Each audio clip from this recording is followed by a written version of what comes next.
Don't eat when you're not hungry. No one got fat by eating a piece of fruit or veggies. If you think you're hungry, ask yourself if you'd be willing to just have a piece of fruit. If not, you're probably craving something. It's funny that we can stuff ourselves with a big meal and say, oh, I just couldn't eat another bite. I'm so full. But then if somebody offers you, hey, I just took this pie out of the oven and it's warm and I have ice cream to go on it. Oh yeah, I can fit that in. Sure. So try to prepare food in advance instead of craving what you see.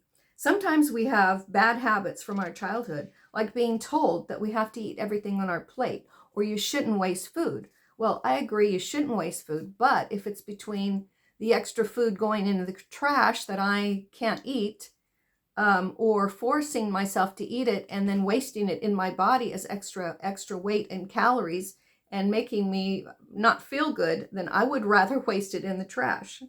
You know, restaurant portions are so much bigger than they used to be. So ask for a takeout box as soon as your food comes and place half of your meal into that to control your portions. I've done that before, and then it's kind of nice because then you have lunch the next day too.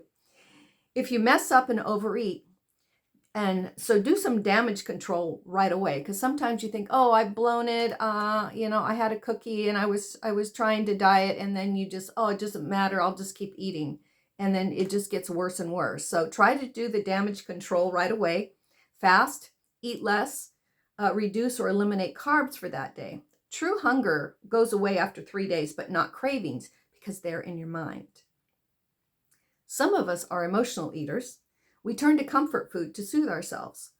Hunger tends to creep up on you slowly, but cravings come on quickly, and we want a specific food. This is when we start circling the donut shop like the man in the story. If you eat for hunger and good nutrition, you'll feel good mentally and have better energy because you've fueled your body. After eating what we've been craving, we often don't feel good. After we eat something we crave, we often don't feel good. And sometimes there's also a feeling of guilt. Craving is a strong feeling that will cause you to take action. Dopamine is pleasure mixed with pain. You have a great desire for that food, but you often feel bad afterwards. According to Dr. Mendel, you can stop food craving by tapping your forehead lightly with your fingers for 30 seconds, like this. Involve your eyes and focus on your fingers to engage that same part of the brain where the food gets locked into your cortex, and you're imagining this. Making it hard to shake the desire. This will engage the same part of the brain which helps you to interrupt the process involving the craving. So stop the craving by rewiring your mind. So you're gonna do this, tap lightly for 30 seconds, and you're going to actually watch your fingers. And according to Dr. Mendel, this will help rewire the brain so that your mind will not be so concentrated on that image of that food that you're craving. Here are some other things you can do.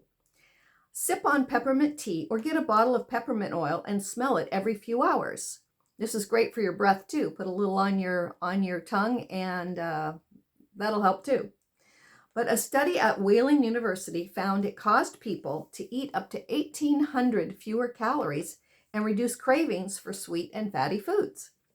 New studies have found that drinking decaf coffee works actually better than regular coffee to reduce appetite and craving. Eat more protein and veggies. The protein and fiber will make you feel fuller and more satisfied.